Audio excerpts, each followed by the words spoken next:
Good evening, ladies and gentlemen. Blitzball Champ is back. A brand new video here on the U to the 2. Tonight will be another edition of Pro Wrestling Talk. Got a good, decent bit to talk about. I know we just recently had a few Stardom title matches occur. Hanan recently returned to action. Let's see, of course, the usual WWE. We got Fastlane this Sunday, so talk about that. Gonna talk about AEW, especially the spectacular main event where Dr. Britt Baker, DMD, and Thunder Rosa in an unsanctioned lights out match tore the house down. And also give an update on the New Japan Cup tournament, which I'm sure everybody's bracket is busted now, and you'll know what I'm getting at. But yeah, let's get started with some Stardom. Like I said, we've had a few title matches that took place recently. I know Cosmic Angels recently defended the Artists of Stardom Tag Trios titles. They defeated STARS. So that was a pretty good match. Overall, that was a pretty good match. But you know, it's really good to see the Artists of Stardom Trios titles back into the picture ever since Mina Shirakawa returned. So you know, it's just good to see that these belts are back to being defended. But yeah, they successfully defended the trios titles against stars of Mayu Iwatani, of Saya Ida, and of Gokiken Death. So overall, pretty dang on good match. You know, if anything, it seems like this is where Cosmic Angels tend to shine the most. I mean, outside of just Tam Nakano winning the Wonder of Stardom Championship, this is where the ladies shine the most. Oh, forgive me. It's Mayu, Saya Ida, and Starlight Kid, not Goki Kenda. So, my mistake. But yeah, they had the Artists of Stardom Trios title shot. And, you know, Cosmic Angels have been shining pretty strong as a faction so far. So, we'll have to see if that success continues. But, you know, it's good to see these titles defended again and a successful defense and that.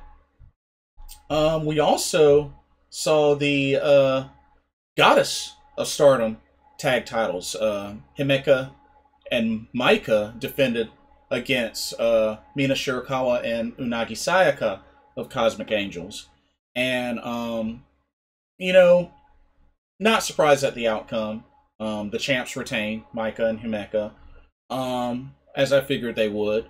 But, you know, I think more and more, I think we're going to continue to see more dominance in the tag team division with a team like Himeka and Maika.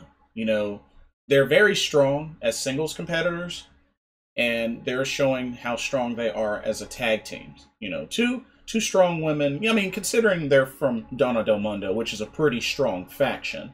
So, I think their tag title run will continue for quite a long while. And, you know, if anything, it's just good to see Mina Shirakawa back in action ever since returning from her broken nose.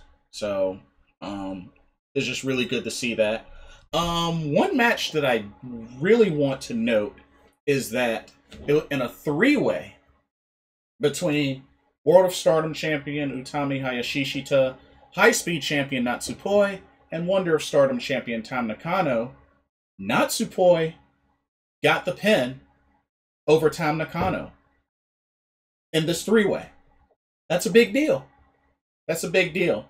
Natsupoi and Tam Nakano are still pretty fresh off of winning their respective titles, but Natsupoi challenged for the white belt, which Tam accepted, but Natsupoi is going to be busy because she also got called out by Starlight Kid. Starlight Kid wants that high-speed belt. So, Natsupoi is going to be, it's definitely going to be busy. But, unfortunately, they posted on the We Are Stardom Twitter page that apparently Natsupoi is going to be out from this coming weekend shows due to nursing an injury. So they had to alter the card some, but hopefully it's minor, and hopefully she'll be able to return to action soon. So Natsupoi, get well soon. Couple of other things I wanted to mention. Like I said, Hanan returned to action. Of course, she was with Stars, so it's good to see her back. Is it me? Or did it look like she got taller? It looked like Hanan got taller. I thought that was really interesting. But yeah, it's good to see her back. And congratulations to Azumi, who just graduated from high school. Yeah, something gotta remember. A lot of the talent on here are rather young. I want to say, currently, Goki Ken Def, Shuri, and Tam Nakano, are probably the top three oldest ladies in Stardom right now. Everybody else is pretty much in their early 20s or younger, on average. So yeah, but congratulations to Azumi for graduating from high school. I remember, Azumi had been wrestling in Stardom, I want to say since she was like 12 or something like that. Maybe 14 or something. I want to say she's been wrestling since she was like 12, but I could be wrong. But yeah, congratulations to her. Got to give a shout out to my girl Shuri. I know she teamed with Julia, and she was rocking her UFC shirt. Of course, Shuri is a former UFC fighter.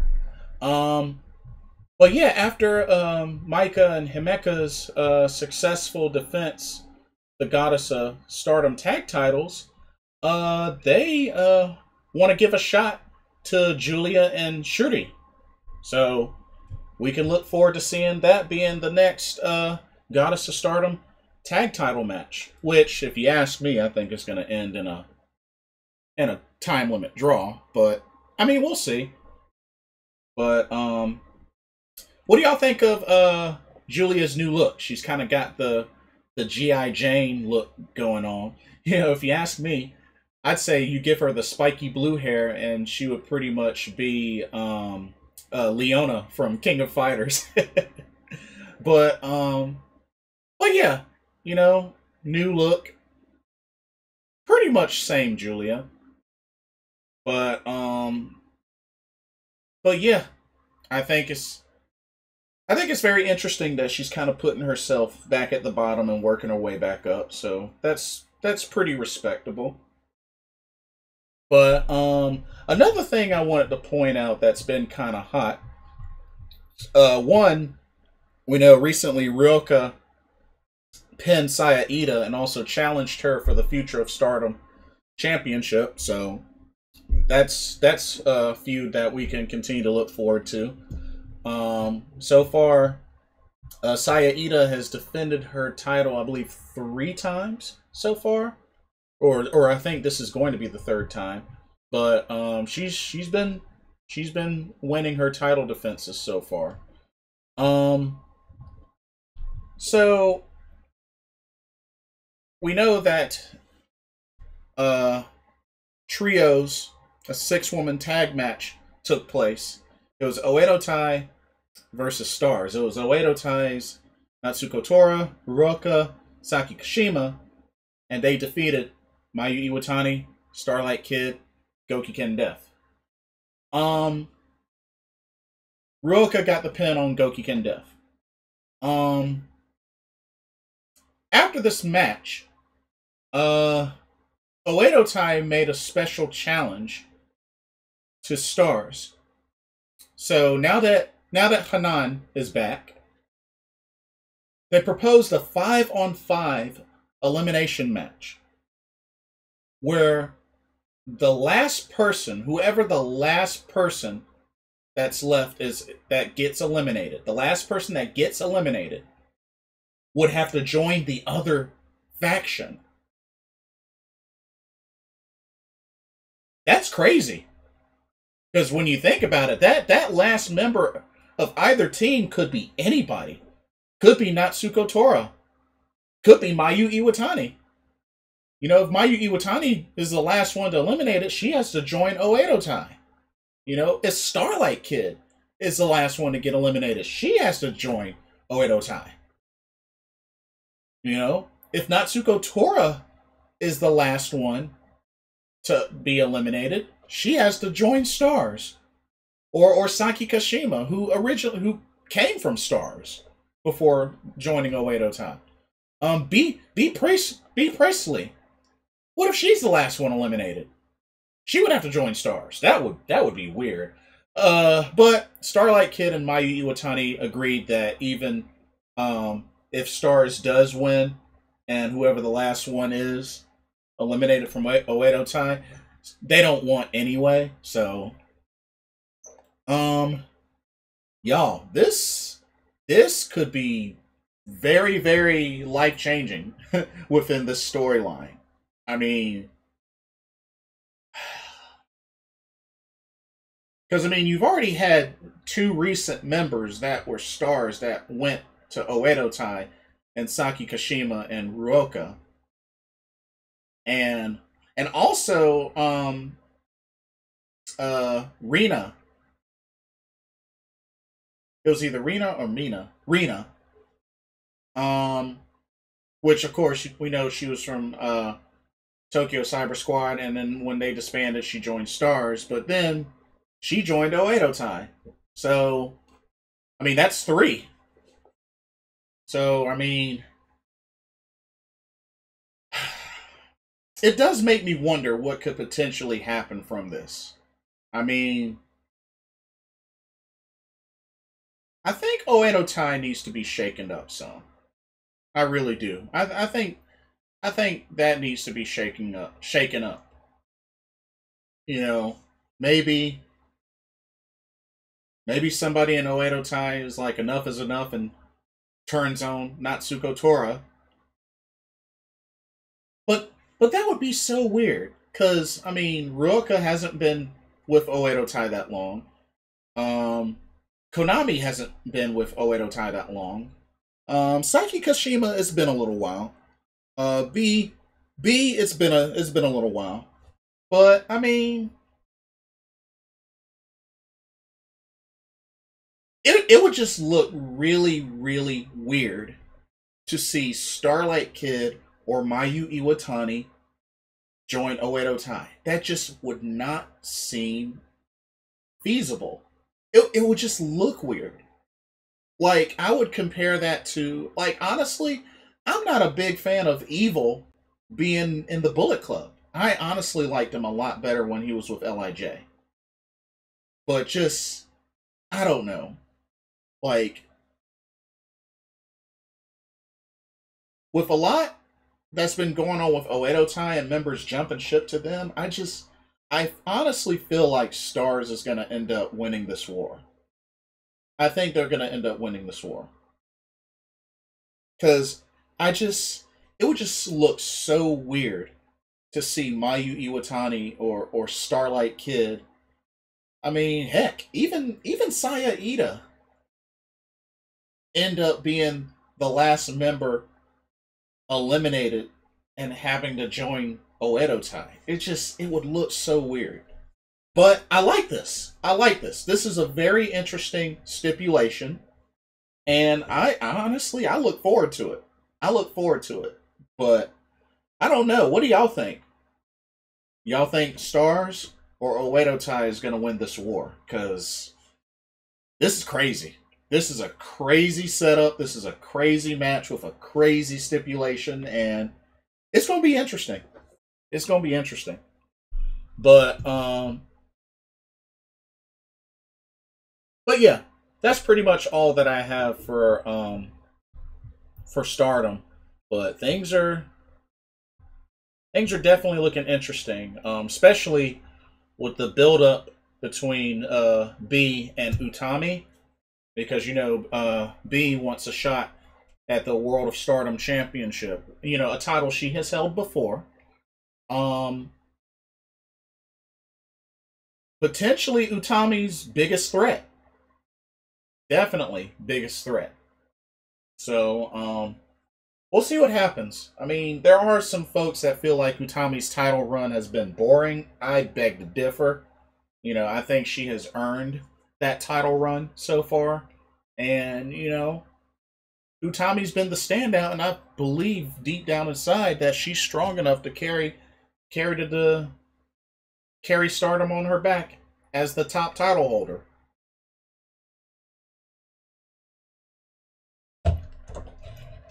But anyway, that's all I have for that. Let's look at some New Japan Pro Wrestling. So, New Japan Cup. The Final Four is set. And I gotta tell y'all, very, very surprising. So, the Final Four, Evil, Shingo Takagi, Will Ospreay, and David Finlay. Like, wow. Definitely not a Final Four I would have thought of. But I like it. I like it. I honestly thought maybe Jay White was going to finally do it, but no. Wow. I mean, look at the path that these wrestlers have gone through to make the Final Four. Let's start with Evil. So Evil had the first round bye, but Evil took out Jeff Cobb. He took out Toru Yano. He took out Jeff Cobb and he took out Toru Yano. Shingo Takagi. He took out Kazuchika Okada. He took out Hiroki Goto. And he took out Kenta. Wow. Will Ospreay. He took out Hiroyoshi Tenzan. He took out Zack Sabre Jr., which was another excellent one. And he took out Sonata. Dave Finlay took out Chase Owens, took out Yoshihashi, and took out Switchblade Jay White. Now,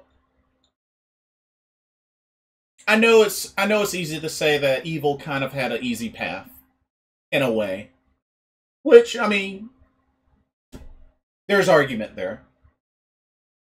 But Shingo, Dave Finlay, and Will Ospreay, their road to the semis have been tough. I mean, Shingo defeating Okada, Goto, and Kenta? Personally, he might be a favorite to win this tournament. This might be the tournament he ends up winning.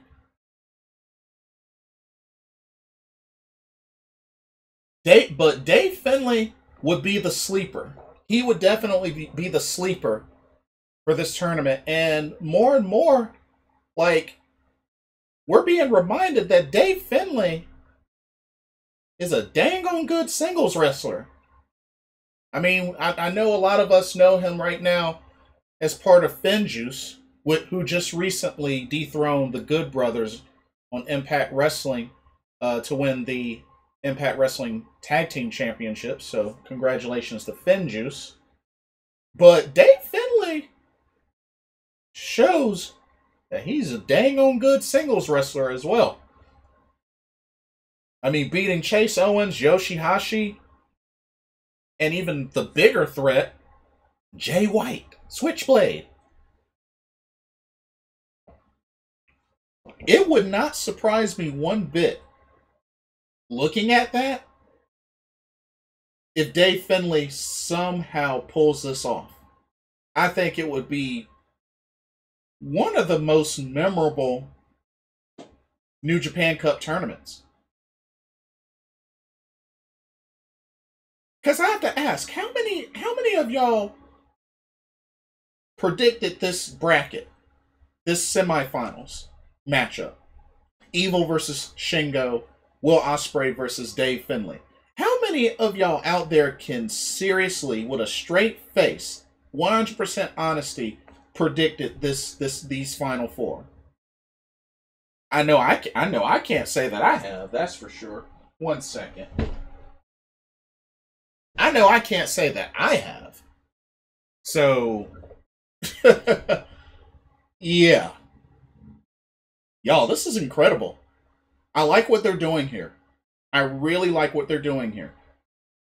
So we got this weekend will be the conclusion of this tournament. We got both semifinal matches taking place Saturday, and we got the finals taking place Sunday. So, you know, of course we know Evil won last year's New Japan Cup. So, I mean,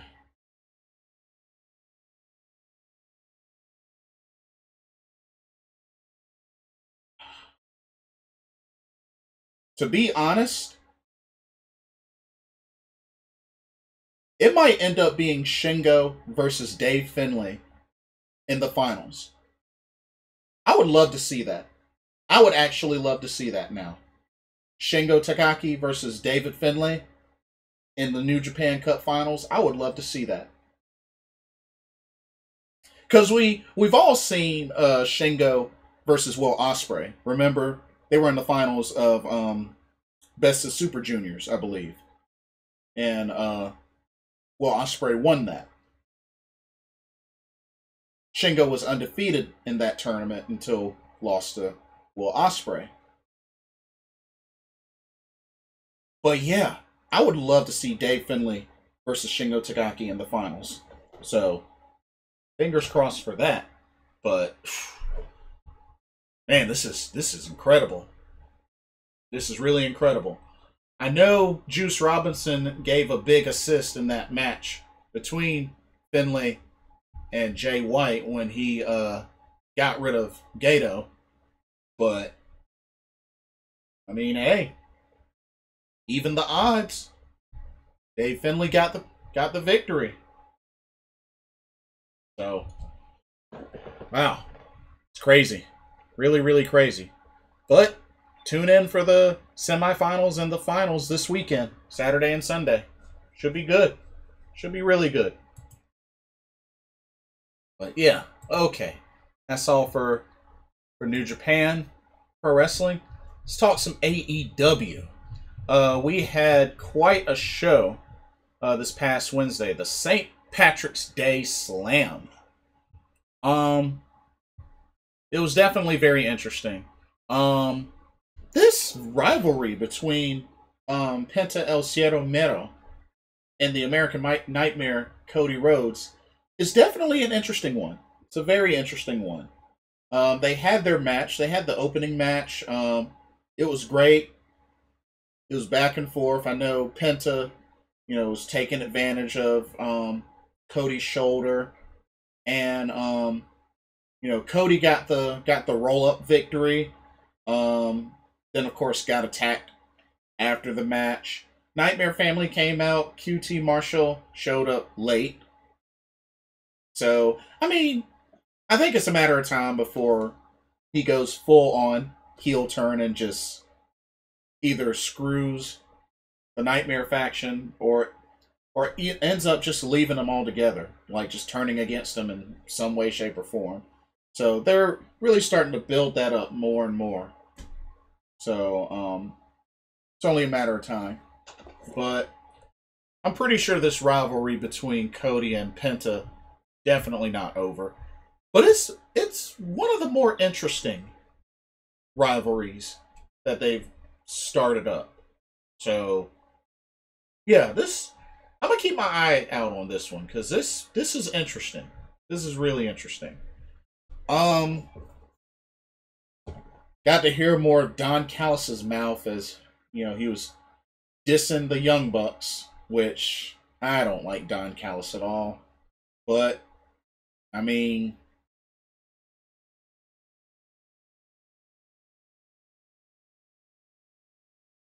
it doesn't surprise me that it eventually leads to the Young Bucks walking away from Kenny Omega and the Good Brothers, which I'll get into that. Um Jade Cargill had a match. I don't really care. Like I said, I'm not really a fan of her. I don't really like her overall look. She reminds me of Raka Khan, but yeah, not really a fan of her. Um so MJF's faction has a name now. The Pinnacle. Interesting. Interesting name. The Pinnacle. MJF, Tully Blanchard, Shawn Spears, Wardlow, FTR. And you have the Pinnacle. Well, look forward to another faction war. Inner Circle, the Pinnacle. They even took over their locker room. but yeah. They cut a promo. It was good. We got the faction name, the Pinnacle. Alrighty. Let the war begin between the Inner Circle and the Pinnacle. Should be interesting. I also had a 10-man tag match. It was Jurassic Express, the whole group, and Bear Country going up against Matt Hardy's, I guess, new faction, which involves Private Party and the Butcher and the Blade with the bunny. I mean, things kind of blew over between Jurassic Express and Bear Country, so it's kind of a bummer. I like Bear Country. They've been racking up some wins on AEW Dark. Another powerhouse tag team. In the division. I like them. Bear Boulder, Bear Brunson. I like them. Of course, as I figured what would happen, Matt Hardy gets the final pin. Of course, that's the way it is. He's got to get the pin. But, I mean, hey, he has no 2021 first quarter earnings anymore. But, he's added to this faction of his with the Butcher and the Blade and the Bunny. Which, are we ever going to see the Bunny wrestle again? Like, I mean, I know she's, Allie. I know she wrestled with Brandy Rhodes and, when she was part of the Nightmare family. But, I mean, are we going to see her get back in the ring? Or is she just now full-time the Bunny? Be nice to see her get back in the ring, though. Because why not? Because why not? But, poor Marco's stunt. Of course, the little man's got to take the brunt of it.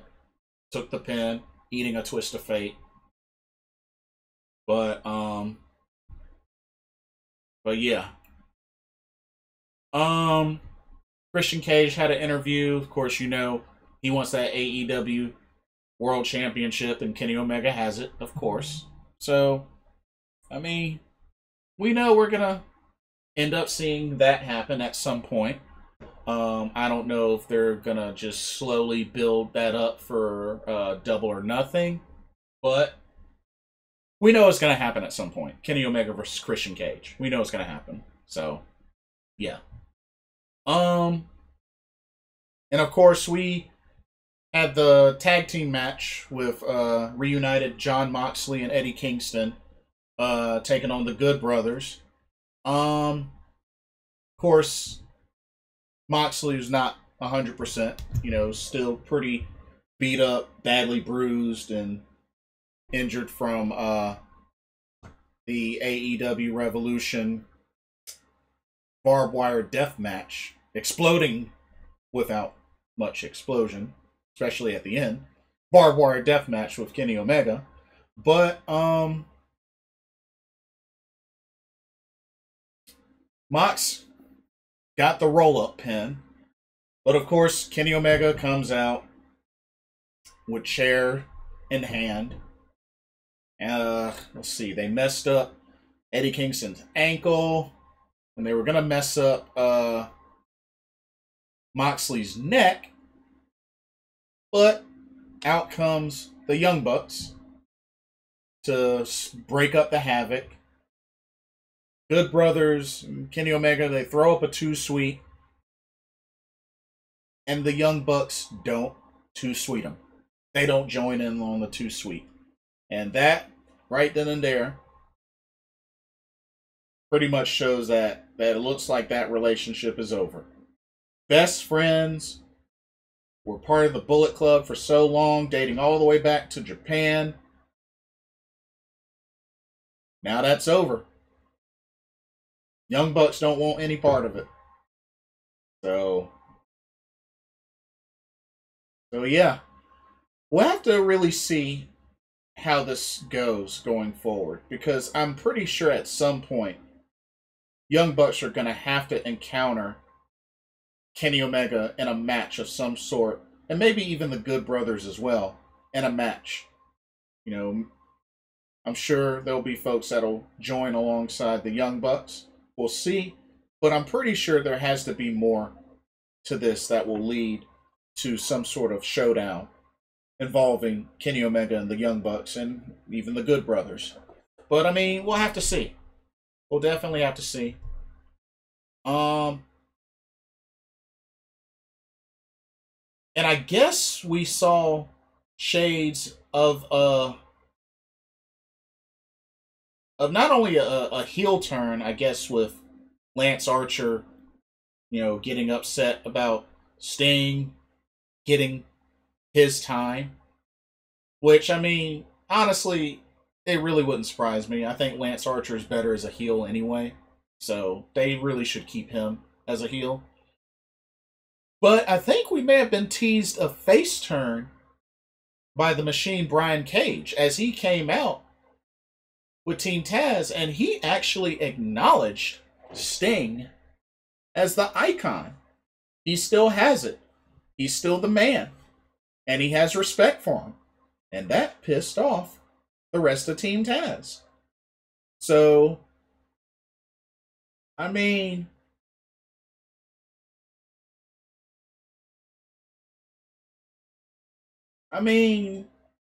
you know, he's not wrong. But we could be seeing a face turn for Brian Cage. We'll have to see what happens, but I thought that was really interesting. And, of course, we know that, I believe next week, John Silver will get a shot at Darby Allin's TNT Championship. That should be good. That should be really good. John Silver's been really doing well lately, as part of the Dark Order and just in his matches. John Silver, he's been tearing it up. Definitely like watching his work. Another Rey Fenix match, him and Helico with Pac, which with Pac's attitude, it's still weird that he's a face now. It's just really weird. But Rey Fenix with the victory, still continuing to build up their momentum as they get ready, because, you know, they still got a tag title shot owed to them by the Young Bucks. So, looking forward to that. That should be excellent. But the main event, the main match that's been the talk of this whole entire week, and probably still to come. The unsanctioned lights out match between Dr. Britt Baker, DMD, of course accompanied by Rebel, going up against Thunder Rosa. And I have to say, this definitely was a brutal match. And I gotta give props to Tony Khan for letting these ladies just go at it and tear the house down. And that's exactly what these two ladies did. Thunder Rosa got bloodied up. Britt Baker got really bloodied up. And these ladies tore each other apart. I mean, we saw chair shots. Saw folks put through tables. We even saw thumbtacks. We saw thumbtacks. Thumbtacks is usually not normal in a women's match. But Tony Khan was like, just have at it. Whatever you got to use, just have at it. And out come the thumbtacks. Wow. These ladies tore each other apart. And I know Rebel got in her shots as well. Now, I know a lot of people are thinking Britt Baker should have won this match. But, I mean, let's be real. She's kind of had the momentum over Thunder Rosa for a while now. So I can kind of understand why Thunder Rosa got the pin. 1 second. I can understand why Thunder Rosa got the pin. But, I mean, it is an unsanctioned match. But, I mean, if this match isn't enough to really put either of these two ladies or both of these ladies into the title picture, I don't know what else to say. I mean, I'm sure Big Swole is going to get her, probably get another shot. And who knows, Big Swole might even turn heel. But, I mean, Thunder Rosa, Britt Baker, I mean, really, when are they going to get their shot? Especially Britt Baker. Like, I know the last time she was in a match with Sheeta, she got her nose all bloodied up and everything. And, you know, that was just a taste compared to what she went through in this unsanctioned lights out match. But it's like,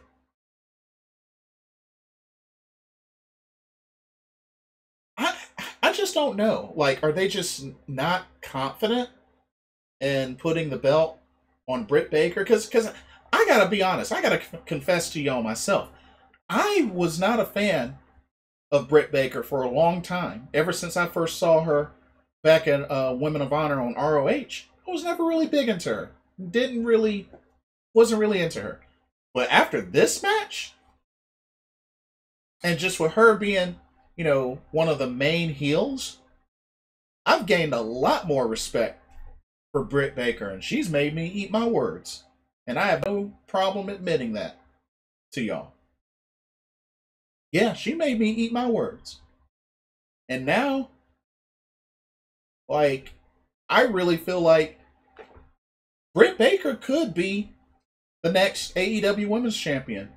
Or even Thunder Rosa. But I think Britt Baker's been long overdue.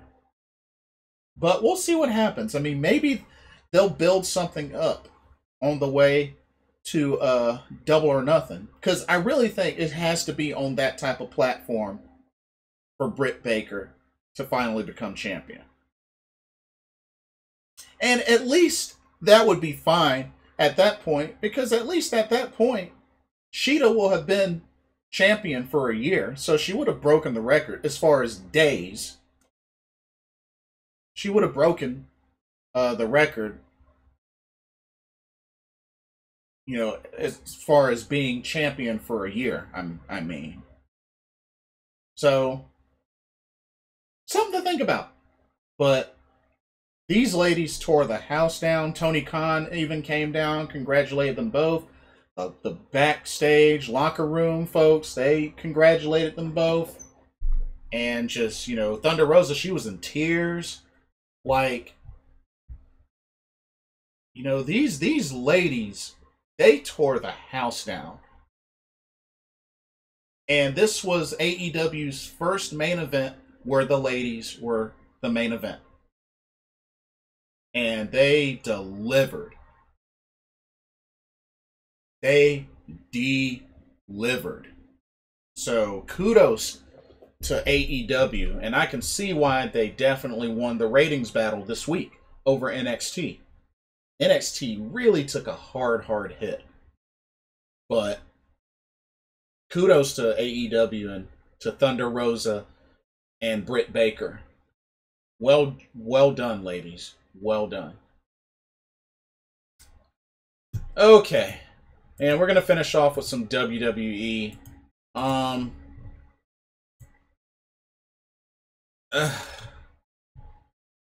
gotta be honest. There's just some things that just really... I don't know. I mean, looking at Raw, you got WrestleMania, the road to WrestleMania coming up, and they put the tag titles back on the New Day. Yeah, New Day defeated the Hurt Business to become 11-time tag champs.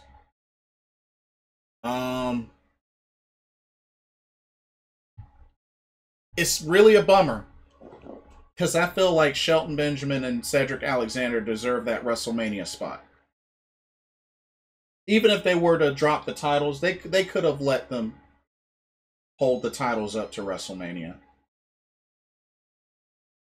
So, I don't know. It's kind of a disappointment.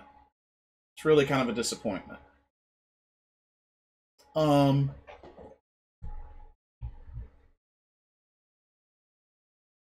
Bad Bunny just hands the 24/7 title back to R-Truth. Just like that.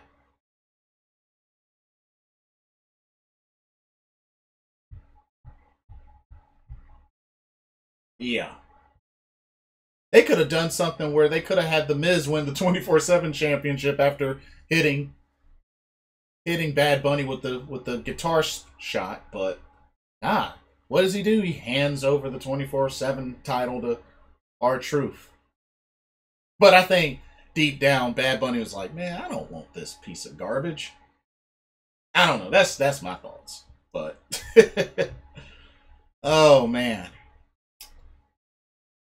The one exciting moment for me though was seeing Asuka just like tear the ring up.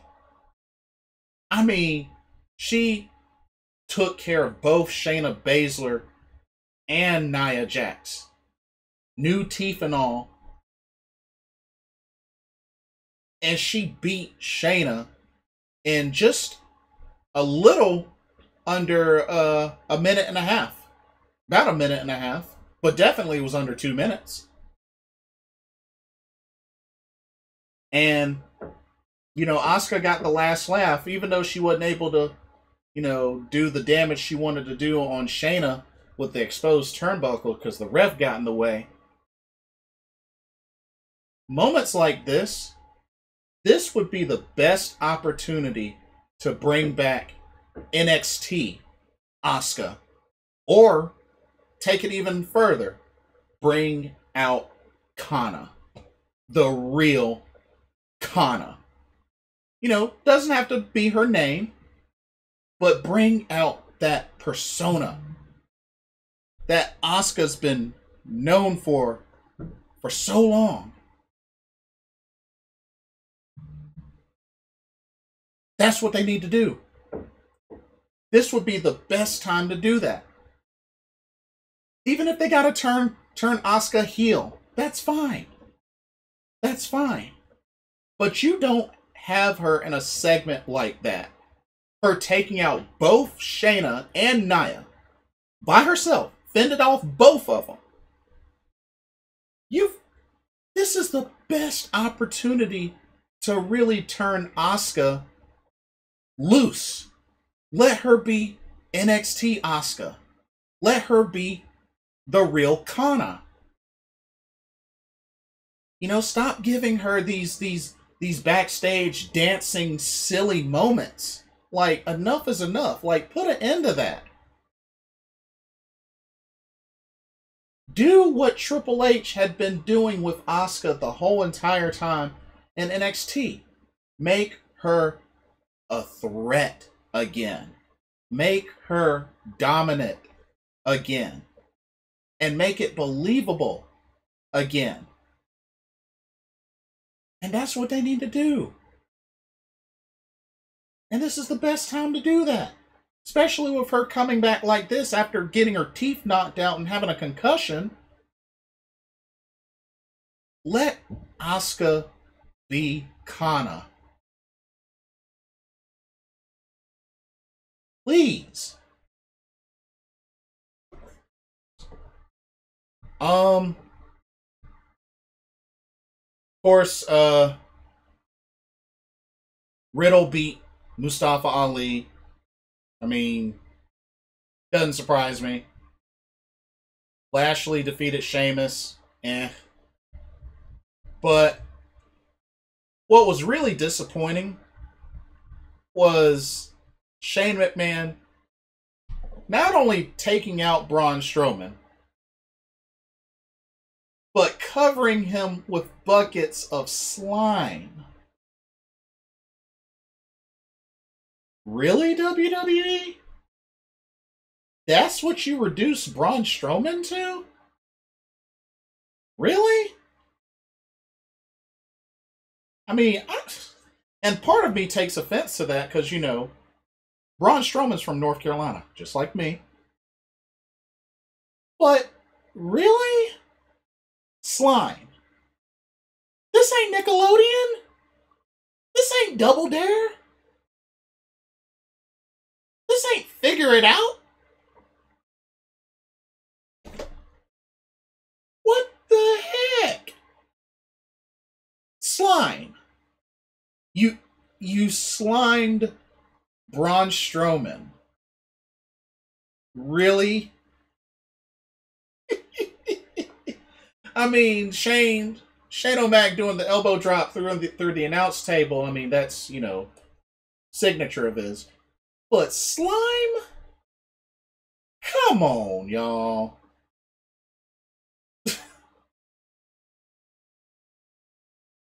Anyway, that's the oh god. Where was I? So yeah, NXT took a really bad hit in ratings. And I totally understand. I understand why. I mean, there's really nothing intriguing. I mean, even the Adam Cole Kyle O'Reilly police altercation was just,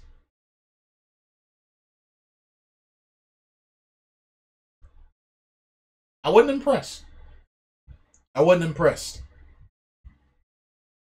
You know, I think probably the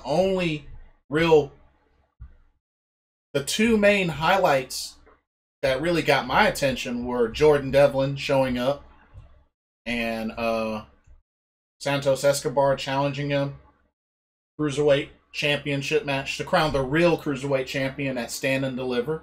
So that's cool. You know, I'm glad that happened. And then Walter showing up in NXT. You know, those are really the two big highlights for me. I mean, like I said, the Legado del Fantasma versus Breezango, wasn't that intrigued. Dakota Kai versus Zoe Stark, I mean, that was alright. Of course, any opportunity to see Io Shirai again is always a good thing.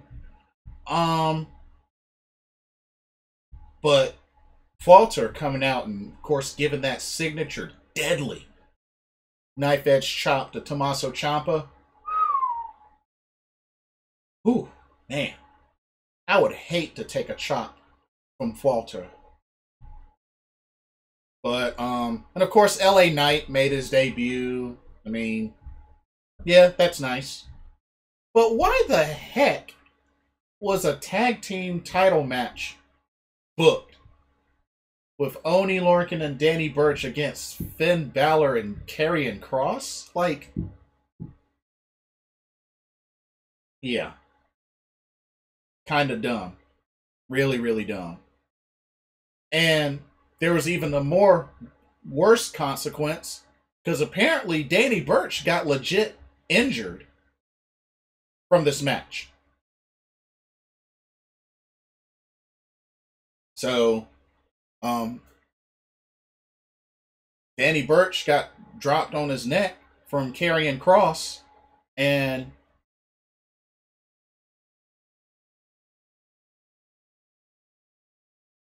I hope he's okay. But but yeah, it was crazy. It was really crazy. I don't know why this was booked in the first place, but I don't know. It was just dumb. But some exciting news though. They did a little promo, a little vignette of the upcoming soon to debut in WWE NXT Saray from Japan, aka known as Sari the Sun God, um, who has been pretty much wrestling, I believe, for Sendai Girls lately, which is a promotion that is, I believe, co-founded by Meiko Satomura. I know she was also training the ladies there as well, but yeah, like she's been wrestling for quite a couple of years. Um, Apparently since 2011, and she's only 24. She's only 24 years old. And yeah, small but very deadly. Has that strong style. Um, I looked up some of her matches on YouTube because I really didn't know her that well. I didn't know her that well, but she has been wrestling for Pro Wrestling Diana. It's called World Woman Pro Wrestling Diana. Um, she's also wrestled for Seedling, which I'm familiar with Seedling. Um, but yeah, she is a she's a former Sendai Girls World Champion. She's also wrestled in Pro Wrestling Wave, which I've heard of that because I know I believe Sheeta has wrestled in Pro Wrestling Wave before, and I know she's wrestled in Sendai Girls as well. But yeah, um, it's interesting because she had signed a contract with NXT actually a long while back. Apparently, I think it was announced back early last year, but of course, due to the pandemic, wasn't able to actually come to the U.S. But I think it's cool that WWE still allowed her to perform in Japan and those other shows until it was time for her to be able to come to the United States. So I got to give them kudos for allowing her to do that. That's cool. That's really cool. But I like her ring gear. You know, I like the strong style. And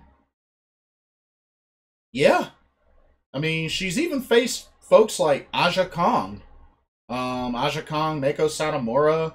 Um, she's even faced Manami Toyota. So you know that's a pretty big name. So I mean, she's wrestled with some well-known names in Joshi Pro Wrestling. So I tell you, I would be very intrigued if she were the one to dethrone Io Shirai. You know? Why not? Why not have a showdown between these two ladies? Which I don't think these two ladies have ever faced each other before. So, I'm looking forward to it.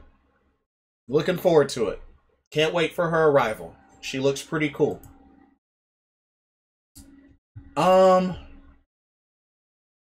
we had a pretty good show of NXT UK.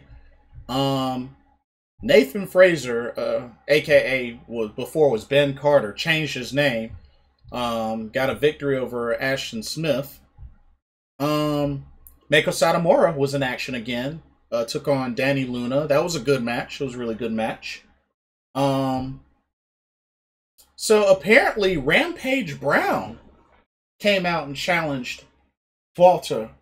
He wants a shot at that NXT UK championship. You know, Rampage Brown, he's been undefeated so far since coming to NXT UK. So it's another big guy, you know. This could be good.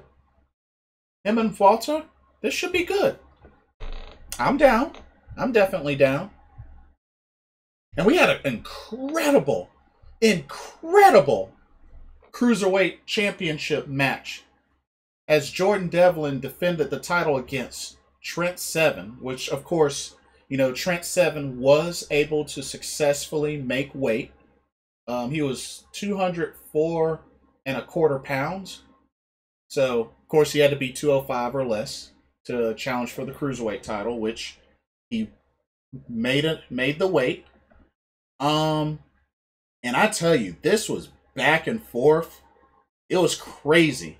I mean, and Jordan Devlin, I mean, just really.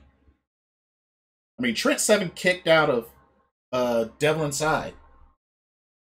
And it took a 450 splash to put him away.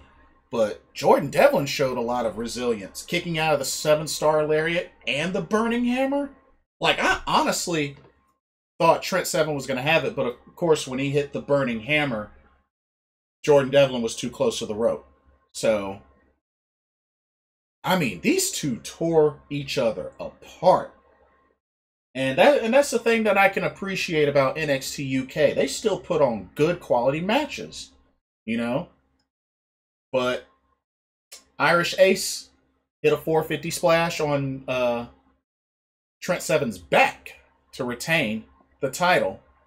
But man, and like I said, Trent Seven, I mean, I've known that Trent Seven could deliver in singles matches. I mean, I do like him as part of Mustache Mountain with Tyler Bate, but he can still deliver in singles matches. Let's keep it real. But such a great match. Great match. It was the main event. Great match between these two. But I'm definitely looking forward to see Jordan Devlin and Santos Escobar at NXT Stand and Deliver. That should be good. We'll finally be able to settle who the real Cruiserweight champion is. So, looking forward to that. And I'm also looking forward to seeing who they're going to build up as the next challenger for Kaylee Ray's title, which I really think should be Aoife Valkyrie since she's undefeated. So we'll see what happens. And then SmackDown. I mean, SmackDown was just weird tonight. I think it's neat that they're renewing the feud between Kevin Owens and Sami Zayn. I mean, that's pretty cool. The Mysterio family defeating the Street Profits was interesting. But, of course, they got crushed by Chad Gable and Otis. And then, of course, we got to see Sasha defend the SmackDown title against Nia, which, I mean, you know, with Bianca out there, definitely helped. And, of course, the inadvertent kick from Shayna to Nia definitely turned things around. And then Shayna versus Bianca Belair barely got going, and then Tamina and Natalya interfere, attacking them both. Big E, getting the pretty much getting the momentum over beating up Apollo Crews after a sit-down interview, even though Crews was able to get away. Yeah, definitely very heated. And then I know we got Edge has been deemed the special enforcer for the Universal title match between Daniel Bryan and Roman Reigns, since he was able to defeat Jey Uso. And of course, Roman Reigns got the last laugh of the evening, spearing Daniel Bryan and spearing Edge. So, yeah. We'll have to see how that goes. But, I don't know. SmackDown just felt very bland. But, happy that they're renewing Sami Zayn, Kevin Owens rivalry. That should be interesting. And of course, from the events that happened tonight with Seth Rollins and Shinsuke Nakamura, that match got added to Fastlane, which I'm going to go ahead and transition to Fastlane. So we got a couple of matches added on, actually. So let's go through the card. So Mustafa Ali is going to get a United States Championship rematch as he'll take on Riddle. Of course, he lost Monday night due to interference that backfired from Retribution. So Mustafa Ali gets another shot. I don't know. Will he make it count? We'll see. Shinsuke Nakamura versus Seth Rollins got added, which, honestly, I hope they give these two men decent amount of time, because actually, on paper, this has potential to be an excellent match. Seth Rollins and Shinsuke Nakamura, on paper, should be an excellent match, and I hope they give them time. I really do. Randy Orton versus Alexa Bliss, which I'm pretty sure in some way, shape, or form the Fiend is going to appear, whether it's in person or whatnot. And who knows, maybe this might have some cinematic shooting of this match. Who knows? But I'm pretty sure the Fiend is going to show up some way, somehow, during or after this match. But I think it's probably going to be safe to say that Alexa's probably going to win this. We have a no-holds-barred match between Drew McIntyre and Sheamus. So these two are going to go at it again. Not really a match I'm interested in. Seen it enough times, so not really interested. We got the Intercontinental Championship on the line as Big E defends against Apollo Crews. So have to see how that goes. A lot of heat's being built up for that show. Should be good. I'm hoping these two men get plenty of time to showcase their abilities. But it should be good. Should be good. We got the WWE Women's Tag Team titles on the line as, once again, Shayna Baszler and Nia Jax defend the titles against Sasha Banks and Bianca Belair. Why this match is even happening again just makes no sense to me. They really need to be concentrating on building up Sasha versus Bianca instead of keep putting them in a dang on tag team. This is stupid. This is really stupid. So, I mean, we already pretty much knows what's going to happen with that. Doesn't make sense to have this match, but it's on there, so whatever. And then we got the main event, Universal Championship on the line. Roman Reigns defends against Daniel Bryan with Edge as the special enforcer.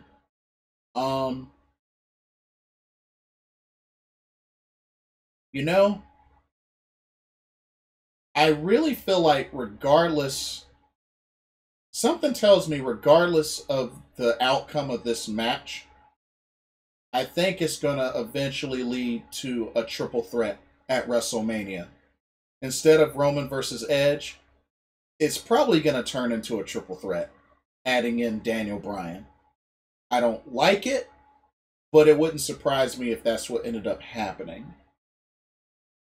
So, yeah. I mean,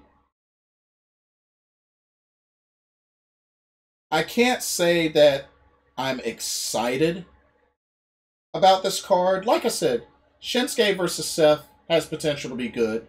Big E versus Apollo has potential to be really good. I'll give them that. But not a very intriguing card. Not to mention this whole road to WrestleMania. You have Elimination Chamber and Fastlane in between Royal Rumble and WrestleMania. That just seems ridiculous. That seems really ridiculous. Like, they need to get to the point where they have one or the other or neither of them. Because this 2 pay-per-views in between, not good. Not a good idea, if you ask me. So, but yeah, that's your WWE Fastlane card this Sunday, 7 p.m. And of course, this will be streaming on Peacock as well as the WWE Network. So this will pretty much be the last pay-per-view that you can access on the WWE Network solely. But then WrestleMania will actually be on Peacock. So you'll have to roll over your subscription. But yeah. Well, looks like that's pretty much it for this week's Pro Wrestling Talk. Covered quite a good bit. But it's been fun.